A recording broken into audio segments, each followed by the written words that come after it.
नमस्कार दोस्तों, स्वागत है आप सभी का एक बार फिर से आपके अपने चैनल फैक्ट नॉलेज में।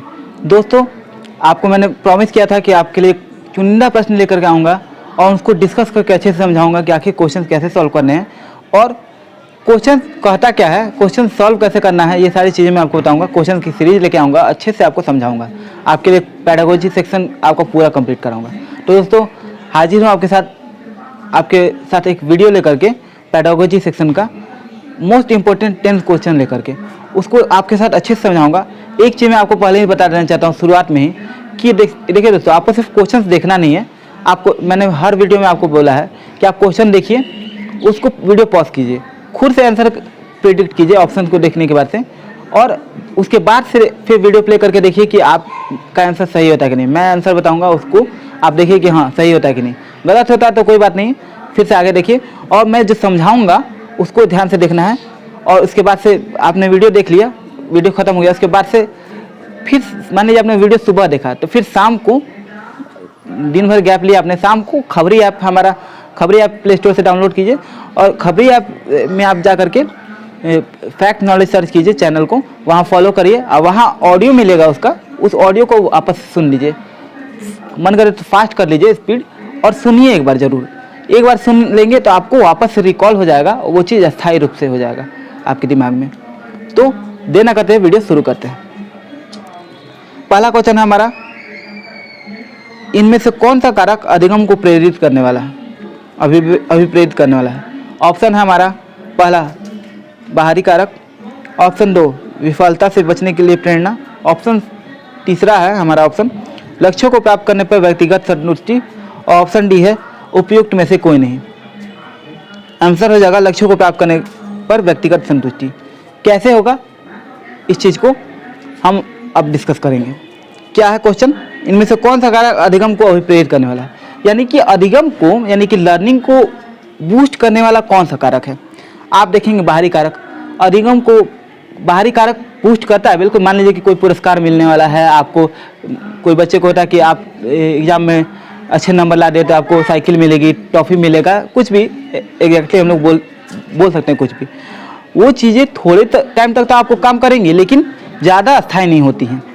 अगला है, अगला ऑप्शन मैं डिस्कस करूँगा विफलता से बचने के लिए प्रेरणा, यानी कि हारने के लिए, मान लीजिए कि मैं फेल हो जाऊँगा या मैं हार जाऊँगा, कंपटीशन में पार्ट इसलिए नहीं लूँगा कि मैं इसलिए उसको प्रेरणा नहीं मिलेगा, इससे वो मोटिवेट होगा, मोटिवेट नहीं होगा कि मैं हार जाऊंगा, कंपटीशन में पार्ट लूँगा या फिर एग्जाम में बैठूंगा तो कहीं मैं फेल हो गया तो इसके लिए वो मोटिवेट नहीं होगा, डिमोटिवेट होगा। बहुत कम चांस होते हैं जो लोग अपने असफलता से मोटिवेट होते हैं कि मैं हार गया, ऐसे कैसे हार गया मैं, अब तो मैं जीत के दिखाऊंगा। ये बहुत कम लोग होते हैं, तो इससे बहुत कम चांस है, ये अभिप्रेरणा का एक कारण नहीं हो सकता। ऑप्शन नंबर 3 है लक्ष्यों को प्राप्त करने पर व्यक्तिगत संतुष्टि। जब तक इंटरनल मोटिवेशन किसी के पास नहीं होगा ना कि हाँ मुझे अपने लिए एग्जाम पास करके लिखाना है, 90% लाने हैं या 70% लाने हैं, 80% लाने हैं, वो मुझे अपने लिए लाना है ताकि मुझे बेस्ट कॉलेज मिल सके, मुझे बेस्ट स्कूल मिल सके, आगे मुझे अच्छे नंबर से मैं पास होऊंगा तो मुझे अपने लिए फ़ायदा होगा, मैं सीखूंगा। अगर किसी बच्चे में अगर ये चीज़ नहीं होगा ना, वो आप कितना भी आप पुरस्कार का लोभ दे दो, वो चीज़ें अस्थायी नहीं होंगी। थोड़े टाइम तक के लिए बूस्ट होगा, मोटिवेट होगा, लेकिन वो चीज़ें अस्थायी नहीं होंगी। तो दोस्तों, ये क्वेश्चन से हमें ये कहना है ये कि कौन सा अभिप्रेरित करने वाला है, तो व्यक्तिगत संतुष्टि करने के लिए वाले कारक नहीं होंगे किसी के पास। लक्ष्यों को प्राप्त करने पर व्यक्तिगत संतुष्टि, यानी कि अगर मान लीजिए मेरा टारगेट है कि मुझे 90% लाना है, जैसे आपका टारगेट कि मुझे सीटेट निकालना है, ये जब तक आप अंदर से नहीं ये करोगे ना कि मुझे सीटेट निकालना है किसी भी हालत में, चाहे मुझे कुछ भी करना पड़े, अगर ये नहीं आपके अंदर होगा तो आप सीटेट कितना भी कोई आपको कह दे कि हाँ सीटेट निकाल लो आपको जॉब मिल जाएगा, मैं रख के दे रहा हूँ आपको जॉब रखा हुआ है आपके लिए, फिर भी आपसे नहीं निकलेगा। जब तक आप खुद नहीं ठान लोगे कि मुझे सीटेट निकालना है, चाहे मुझे दिन रात एक क्यों ना करना पड़े, तो ये चीज़ अगर आपके अंदर रहेगा कि हाँ मुझे सीटेट खुद के लिए निकालना है ताकि मैं अपने आप को प्रूव कर सकूँ, तो आपको सीटेट निकालने से कोई नहीं रोक सकता। और यही एक कारण है मोटिवेशन का। अगला क्वेश्चन है, अगले क्वेश्चन में बढ़ेंगे। एक विकलांग बच्चा पहली बार विद्यालय आता है तो शिक्षक को निम्नलिखित में से क्या करना चाहिए। मैंने बोला था कि एमसीएफ से ऐसे क्वेश्चन आते हैं, एक डायरेक्ट क्वेश्चन भी आप कह सकते हैं और इनडायरेक्ट रूप से डेराइव किया हुआ क्वेश्चन है। एग्जैक्टली यही चीज़ नहीं बताया गया, बस उसमें बोला गया कि सबको समान रूप से ये करना है एमसीएफ में। लेकिन इससे क्वेश्चन कैसे बनते हैं मैंने बोला था पिछले वीडियो में कि मैं आपको बताऊंगा। ये वैसा ही क्वेश्चन है। ऑप्शन है, मान लीजिए क्वेश्चन फिर से मैं पढ़ रहा हूँ। एक विकलांग बच्चा पहली बार विद्यालय आता है तो एक शिक्षक को निम्नलिखित में से क्या करना चाहिए। ऑप्शन है, उसकी विकलांगता के अनुसार उसे एक विशेष स्कूल में भेजना चाहिए, विशेष विद्यालय में भेजना चाहिए, नहीं होगा। ऑप्शन बी, क्वेश्चन सॉल्व करने का तरीका क्या है। मान लीजिए कि क्वेश्चन पॉजिटिव पूछ रहा है कि क्या करना चाहिए, ये पॉजिटिव चीज़ है, तो उसके ऐसे ऑप्शन देखेंगे, उसमें जो निगेटिव चीज़ें होंगी उसको छांटते जाएंगे। ठीक है, कभी भी किसी भी विकलांग बच्चे या स्पेशल बच्चों के लिए कुछ भी विशेष नहीं करना, इंक्लूसिव एजुकेशन पे हम लोग को जोर देना है। आज का समय जो है एनसीएफ इंक्लूसिव एजुकेशन पे जोर देता है और आरटीई भी यही कहता है। तो आपको सारे बच्चों को मिला कर पढ़ाना है, ना कि कोई विशेष बच्चा है तो उसको आप अलग ये कर दोगे, विशेष बच्चा है तो उसको अलग कर दिए, अलग आप मतलब पढ़ा रहे हो, अलग से व्यवस्था कर दिए। ये सोल्यूशन नहीं है, आपको मिलजुल कर करना है। किसी कोई मान लीजिए ब्लाइंड स्टूडेंट है तो उसको जो विशेष बच्चों के लिए विद्यालय है उनके लिए आप कर देंगे, नहीं, ऐसा नहीं है। ब्रेल लिपि से पढ़ाएंगे और ब्रेल लिपि के द्वारा पढ़ाएंगे, लेकिन उसी स्कूल में पढ़ाएंगे, आप एडमिशन देने से मना नहीं कर सकते हो। तो ऑप्शन नंबर पहला तो गलत हो जाएगा। ऑप्शन नंबर सेकेंड, उसे अन्य छात्रों से दूर रखना चाहिए, ये भी गलत है। किसी बच्चे जब तक वो घुलेगा मिलेगा नहीं सारे बच्चों से, तब तक आप कैसे आप ये कर सकते हो, कैसे आप कहोगे कि वो पॉजिटिव चीज़ है। पॉजिटिव चीज़ तो है नहीं कि बच्चों को अगर दूर रखेंगे तो वो सीखेगा कैसे। उसके साथ ये व्यवहार तो बिल्कुल अमानवीय है और गलत है। ऑप्शन नंबर 3, सबसे पहले एक प्रवेश परीक्षा का संचालन करना चाहिए। ये जरूरी तो नहीं है कि मान लीजिए बाकी बच्चों के लिए नहीं किया और मान लीजिए कोई विकलांग बच्चा है तो आप एक एग्ज़ाम कर दिए कि हाँ एग्ज़ाम देना पड़ेगा तभी पास करोगे तो होगा, ऐसा कुछ, ये भी गलत है। ऐसा ऑप्शन हम चुनेंगे जिसमें सहयोगी इंक्लूसिव एजुकेशन की बात हो, जैसे सहयोगी योजना विकसित करने के लिए बच्चे के अभिभावकों के साथ चर्चा करनी चाहिए। ये ऑप्शन सही है और आपको यही टिक मारना होगा। क्यों? क्योंकि आप उसके बच्चे के पेरेंट्स से मिलोगे और चर्चा करोगे कि हाँ हम कैसे इसकी पढ़ाई को, मान लीजिए विकलांग बच्चा है तो ये अपने आप को लोनली फील ना करे, अकेला फील ना करे, और इसकी शिक्षा अच्छे से हो सके, लर्निंग अच्छे से हो सके, ये चीज़ अच्छे से प्रॉपर रूप से हो सके, ये चीज़ डिस्कस करोगे आप पेरेंट्स के साथ और तब उसके अनुसार योजना बना के कार्य करोगे। तो ये ऑप्शन बिल्कुल करेक्ट है। अगले ऑप्शन पे हम अगले क्वेश्चन पे पढ़ेंगे। अगला क्वेश्चन है हमारा, निम्नलिखित में से कौन सा विकल्प विद्यालय आधारित मूल्यांकन के आधार पर सही है। ऑप्शन है हमारा पहला ऑप्शन, राष्ट्रीय मानकों को प्राप्त करने में बाधक है।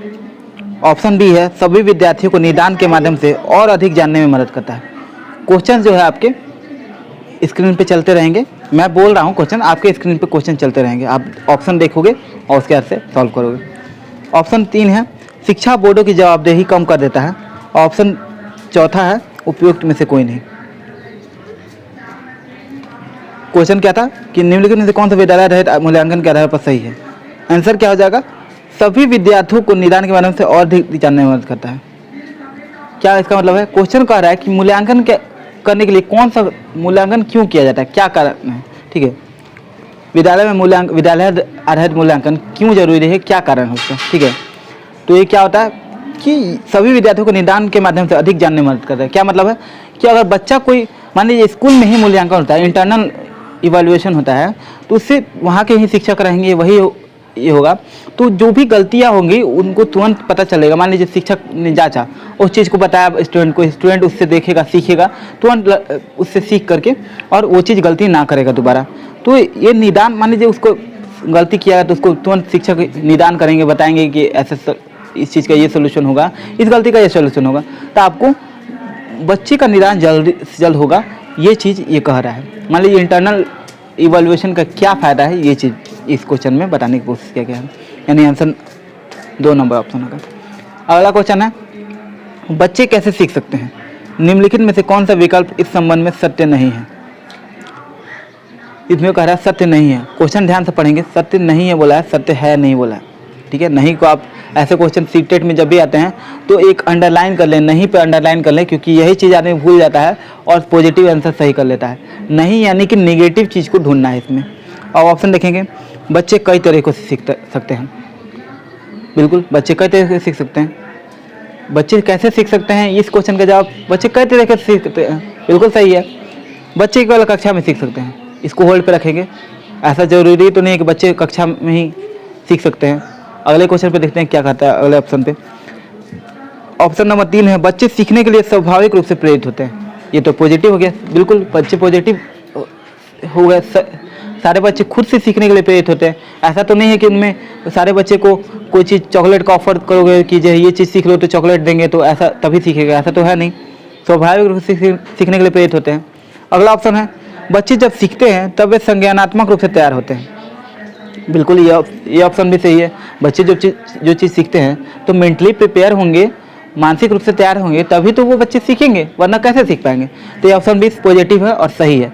तो यहाँ निगेटिव आंसर कौन सा हो रहा है, बच्चे केवल कक्षा में सीख सकते हैं। ऐसा कहीं भी नहीं लिखा है और कहीं भी प्रूव नहीं है किसी बच्चों को कक्षा में ही पढ़ाया जाता है। कक्षा जो क्लासरूम है उसी में लर्निंग होगा, ऐसा नहीं है। बच्चों को बहुत तरीके से लर्निंग कराया जाता है। हम लोग पर्यटन कराने के लिए ले जाते हैं अलग अलग टूरिस्ट प्लेस पे, वहाँ सिखाते हैं। लैब में हम लोग सिखाते हैं, संग्रहालय वगैरह में ले जाकर हम लोग दिखाते हैं, ठीक है। तो बहुत सारी चीज़ बगीचों में ले जाकर हम लोग उनको ऑब्जर्वेशन कराते हैं। तो बच्चे केवल क्लासरूम में सीख सकते हैं, ये चीज़ बिल्कुल गलत है। बच्चे घर, बाहर, स्कूल, सब जगह आप सीख सकते हैं। लर्निंग एवरीवेयर होती है, कहीं कोई स्पेशल प्लेस नहीं होता उसके लिए, ठीक है। तो यही चीज़ हम लोग को ये करना है, यही चीज़ दिखाना है हमको कि बच्चे कक्षा में नहीं सीखते हैं, ये चीज़ गलत है। ये इस क्वेश्चन के अनुसार ये ऑप्शन गलत है। अगले क्वेश्चन की तरफ पढ़ते हैं। निम्नलिखित में से कौन सा सूक्ष्म गतिक कौशल का उदाहरण है। सूक्ष्म गतिक कौशल के बारे में आपका मैं टॉपिक लूँगा, टॉपिक वाइज जब मैं वीडियो जब नज़दीक आएगा तो मैं आपके लिए बड़े बड़े वीडियो लेने लगूंगा, लाइव वीडियो। इनफैक्ट मैं लाइव लेने की सोच रहा हूँ। फिलहाल तो मैं वीडियो ऐसे डाल रहा हूँ, देखता हूँ आपका रिस्पांस कैसा आता है, उसके अनुसार मैं आगे लाइव वीडियो लूँगा और आपके डाउट्स भी क्लियर करूँगा। तो उसमें अब मैं टॉपिक वाइज वीडियो जब बनाऊँगा तो उसमें गतिक कौशल वगैरह के बारे में बताऊँगा। हालांकि इससे क्वेश्चन कम ही आते हैं, बट ठीक है, इससे एक क्वेश्चन तो बनता ही है, तो मैं इसको डिस्कस करूँगा। तो यहाँ पे एक क्वेश्चन कर रहे हैं, निम्नलिखित में से कौन सूक्ष्म गतिक कौशल है। तो यानी कि फाइन मोटर स्किल कौन सा है जो सूक्ष्म, यानी कि छोटी छोटी चीज़ें, छोटे छोटे अंग लगते हैं। मान लीजिए कि अब मैं पूरा शरीर यूज करके दौड़ना, तो वो फाइन मोटर स्किल नहीं है, वो स्थूल मोटर स्किल है। यानी कि क्या मतलब है, वो जो है मैंने पूरा शरीर यूज किया, पैर का, हाथ का, सबका यूज किया है, ठीक है। लेकिन अगर आप जो भी छोटे चीज़, मान लीजिए आपको सुई धागा से सिलना है, ऑप्शन पहले हम देख लेते हैं। कूदने के लिए आप पूरे बॉडी का यूज करोगे, पैर का यूज करोगे, तो पूरा पैर का यूज कर रहे हो तो वो सूक्ष्म चीज़ तो हुआ नहीं। सूक्ष्म गतिक यानी कि छोटे छोटे अंगों का इस्तेमाल करते हो तो वो सूक्ष्म गतिक कौशल है। ऑप्शन सेकंड है लिखना, ये ऑप्शन को होल्ड पर रखते हैं। लिखना हो सकता है क्योंकि मैं सिर्फ हाथ का, उंगलियों का इस्तेमाल करता हूँ। ऑप्शन नंबर 3 है दौड़ना, इसके लिए मैं पूरे बॉडी का इस्तेमाल करूँगा, पैरों का इस्तेमाल करूँगा, तो ये सूक्ष्म गतिक कौशल नहीं हो सकता। ऑप्शन नंबर 4 है चढ़ना, किसी चीज़ पे चढ़ने के लिए मैं हाथ का भी इस्तेमाल करूँगा, पैर का भी करूँगा, आँख से देखूँगा और पकड़ बना कर रखूँगा। तो ये मतलब ये फाइन मोटर स्किल नहीं है, ये स्थूल गतिक कौशल है। तो यहाँ क्या हो जाएगा, लिखना। क्यों? क्योंकि मैं अगर हाथ से लिखता हूँ तो सिर्फ मैं उंगलियों का यूज करता हूँ, पूरे बॉडी का मूवमेंट नहीं होता, सिर्फ हाथ का ही होता है। लिखना हो गया, सुई धागा से सिलाई करना हो गया, ये सारी चीज़ें सूक्ष्म गतिक कौशल में आती हैं। और दौड़ना हो गया, चढ़ना हो गया, कूदना हो गया, ये सारे स्थूल गतिक कौशल में आती हैं, ठीक है। यहाँ पे मैं सिंपली डिस्कस कर लिया हूँ, बाकी डिटेल में हम जब टॉपिक वाइज करेंगे तो देखेंगे। अगले क्वेश्चन में बढ़ते हैं। ये क्वेश्चन थ्योरेटिकल है, ये समझाने वाला नहीं है। किसने सबसे पहले बुद्धि परीक्षण का निर्माण किया था। बुद्धि से एक क्वेश्चन आता ही आता है। ऑप्शन है हमारा डेविड वेसलर, ऑप्शन सेकंड है चार्ल्स डार्विन, ऑप्शन सी है रॉबर्ट स्टर्नबर्ग और ऑप्शन डी है अल्फ्रेड बिने। आंसर हो जाएगा यहाँ अल्फ्रेड बिने। अल्फ्रेड बिने ने सबसे पहले बुद्धि लब्धि परीक्षण और बुद्धि के बारे में डिस्कस किया था। आईक्यू के बारे में, आईक्यू कैसे पता लगाते हैं, ये सारी चीज़ें उन्होंने डिस्कस किया था, ठीक है। तो ये चीज़ें हम बाद में डिस्कस कर लेंगे, बाद में देख लेंगे। क्वेश्चन ये थ्योरेटिकल सीधे याद करो, ऐसा नहीं है कि इसमें कुछ बड़ा रॉकेट साइंस नहीं है। अगला क्वेश्चन पढ़ेंगे। निम्नलिखित विकल्पों में से कौन सा विकल्प एक बच्चे की सामाजिक मनोवैज्ञानिक आवश्यकताओं से संबंधित नहीं है।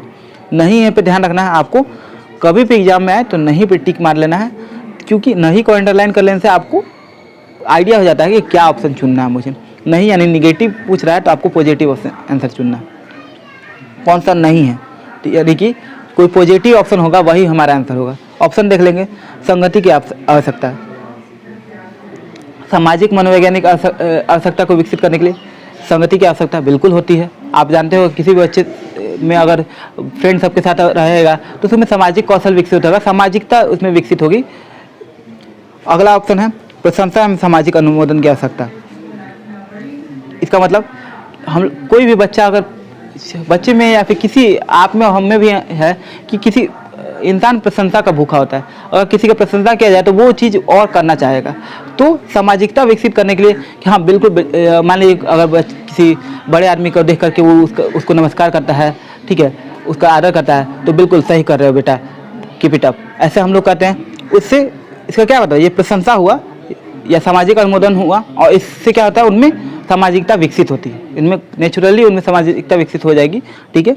ऑप्शन नंबर 3 है भावनात्मक सुरक्षा की आवश्यकता।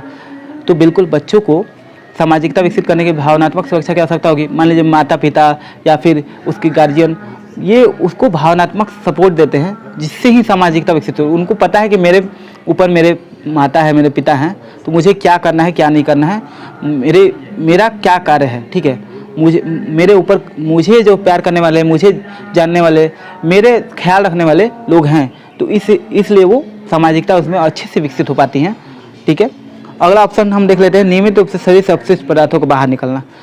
ये चीज़ सीधे निगेटिव हो जाता है, मतलब इसमें ऐसा कुछ ये नहीं है कि देखिए सारा ऑप्शन ये है, और कौन सा बच्चा कौन सा सामाजिकता जो विकसित करने के लिए नहीं है। तो शरीर से मल पदार्थ या फिर जो है अपशिष्ट पदार्थों का निकालना, आप कहाँ से कहोगे इससे सामाजिकता विकसित होती है, ऐसा तो कहीं नहीं लिखा है, ना ही ऐसा जरूरी है, ठीक है। बाकी 3 ऑप्शन सही हैं और ये ऑप्शन गलत हो जाता है, यानी कि हमारा इस क्वेश्चन के अनुसार यही ऑप्शन सही है, ऑप्शन नंबर 4। अगला क्वेश्चन है हमारा, एक सहशिक्षा कक्षा में लड़कों से शिक्षक यह कहता है कि लड़के बनो, लड़कियों जैसा व्यवहार मत करो। अब डैश दे के ऑप्शन है, आपको चुनना है कि इसमें ये कथन क्या डिनोट करता है, क्या मतलब आपको दर्शाता है। ऑप्शन है यह जातीय भेदभाव का परिचायक है। ऑप्शन बी है लड़के लड़कियों के साथ व्यवहार का एक अच्छा उदाहरण है। ऑप्शन सी है लड़के लड़कियों में भेदभाव की रूढ़िबद्धता धारणा प्रकट करता है। और ऑप्शन डी है लड़कियों पर लड़कों की जीव वैज्ञानिक महत्ता को उजागर करता है, यानी बायोलॉजिकल ऑर्डर को उजागर करता है। आंसर हो जाएगा हम लोग का क्या, सी, यानी लड़के लड़कियों में भेदभाव की रूढ़िबद्ध धारणा को विकसित करता है, उनको प्रदर्शित करता है। कैसे? टीचर कहता है बच्चे से कि लड़के बनो, लड़की जैसा व्यवहार मत करो। इसका मतलब क्या है कि मान लीजिए वो कोई चीज़ कर रहा है, जैसे कि वो डर रहा है, ठीक है, तो वो कह रहा है कि लड़ो, जैसे हम लोग बचपन से सिखाया जाता है कि लड़के रोते नहीं हैं, या फिर एक डायलॉग है, फिल्म का डायलॉग लीजिए या फिर जो भी, कि मर्द को दर्द नहीं होता। क्यों नहीं दर्द होता? क्या वो सेल से नहीं बना है क्या, या कहीं मंगल ग्रह से आया होता है? ऐसा तो है नहीं, उसको वो भी तो इसी धरती पे जन्म लिया है, इसी पे है, तो उसको क्यों नहीं दर्द होगा? हम लोग जानबूझ के उनमें रूढ़िबद्ध धारणा विकसित करते हैं बच्चों में, और ये चीज़ हमें इस चीज़ से बचना चाहिए कि लड़के और लड़कियों में कोई भेदभाव नहीं है, वो सेम है, ठीक है। तो ये चीज़ इस कथन से जो शिक्षक कहता है, इससे ये दिखता है कि वो लड़के लड़कियों में भेद करता है। ये रूढ़िबद्ध धारणा लड़के लड़कियों में भेदभाव ये दिखाता है कि लड़के बनो, लड़कियों जैसा व्यवहार मत करो, लड़कियों जैसा डरो मत, ठीक है। यानी कि लड़कियां ही डरती हैं, इस वाक्य से ये दर्शाया जाता है कि सिर्फ लड़कियां डरती हैं, लड़के डरते नहीं हैं, ठीक है। और इस चीज़ से बचना है। इंक्लूसिव एजुकेशन के द्वारा ये बताया जाता है कि हम लोग को लड़के और लड़कियों में भेदभाव नहीं करना है, उनको समान अवसर देने हैं ताकि वो भी आगे बढ़ सके, अपना 100% दे सकें, ठीक है। अगर हम लोग भेदभाव करते हैं तो उनमें आगे जाके कुंठा कर जाती है और वो अपना 100% नहीं देंगे। आज देखेंगे कि लड़कियां चांद पर भी पहुंच चुकी हैं और मैरी कॉम जैसे स्पोर्ट्समैन भी बनी हैं, ठीक है। तो हमें ही बच्चों में ये धारणा विकसित करनी है बचपन से। हम ही लोग अगर बच्चों में ये करेंगे कि वो समान हैं, लड़के लड़कियों में कोई भेदभाव नहीं है, तो आगे जाके यही सीखेंगे। अगर शिक्षक ही अगर ये करने लगे कि नहीं लड़कियां जैसा व्यवहार मत करो, तो ये समाज को पतन की तरफ ले जाएगा और बच्चों में गलत धारणा विकसित करेगा। तो अगला क्वेश्चन है हमारा, कोहलबर्ग ने प्रस्तुत किए हैं संज्ञानात्मक विकास के चरण। ऑप्शन बी है शारीरिक विकास के चरण, ऑप्शन सी है संवेगात्मक विकास के चरण, और ऑप्शन डी है नैतिक विकास के चरण।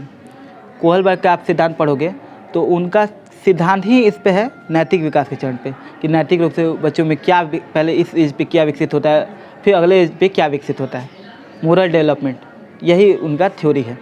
तो ये थ्योरेटिकल क्वेश्चन था, आंसर सीधे हो जाएगा ऑप्शन, ज़्यादा टाइम ना वेस्ट करेंगे। अगले क्वेश्चन पर पढ़ेंगे, वाइगोत्स्की के अनुसार बच्चे सीखते हैं ऑप्शन है हमारा जब पुनर्बलन प्रदान किया जाता है, ऑप्शन बी है परिपक्व होने से, ऑप्शन सी है अनुकरण से, ऑप्शन डी है वयस्क एवं समवयस्कों के साथ परस्पर क्रिया से। बच्चे कैसे सीखते हैं, वाइगोत्स्की इस बारे में क्या कहते हैं, ये दिया गया है। ऑप्शन आपको 4 दिया गया है। जब पुनर्बलन प्रदान किया जाता है यानी जब रीइंफोर्समेंट प्रदान किया जाता है, उनको मोटिवेशन प्रदान किया जाता है कोई चीज़ जैसे चॉकलेट दे करके या फिर कोई पुरस्कार दे करके, तभी सीखते हैं। परिपक्व होने पे यानी कि वो मैच्योर होंगे तभी सीखेंगे। अनुकरण से यानी कि अवलोकन देख करके नकल करने से, या फिर जो वयस्क लोग हैं उनके साथ परस्पर क्रिया करके। तो आंसर हो जाएगा वयस्क और समवयस्कों के साथ परस्पर क्रिया करके, यानी कि जो बड़े लोग हैं वयस्क लोग या फिर समान लोग से जो अपने ही एज के लोग हैं, उन ग्रुप वाले लोगों से समान रूप से क्रिया करेंगे। बातचीत, देखना, क्रिया करते करते वो सीखते हैं। यानी कि उनको देख के अनुकरण भी इसमें आ गया, उनको जो मोटिवेशन मिलता है, पुनर्बलन उनको प्रदान किया जाता है, ये सारी चीज़ें इसी में आ जाती हैं। उनके साथ परस्पर क्रिया होती रहती है और उसी से वो सीखते हैं। तो ये हमारा लास्ट क्वेश्चन था। उम्मीद है आपको पसंद आया होगा और आप जैसा मैंने बताया था वैसे ही आपने क्वेश्चन सॉल्व किया होगा। वीडियो पसंद आया हो तो वीडियो को लाइक कीजिएगा। कोई भी तरह का परेशानी हो, किसी तरह की परेशानी आप हमारे कमेंट में ज़रूर बताइए, अपनी तकलीफ़ बताइए, अपना कमेंट में अपना जो भी आपका कारण हो, जो भी आपको तकलीफ़ हो वो बताइए। मैं जल्द से जल्द क्वेश्चन को आपके तकलीफ़ को सॉल्व करने की कोशिश करूँगा।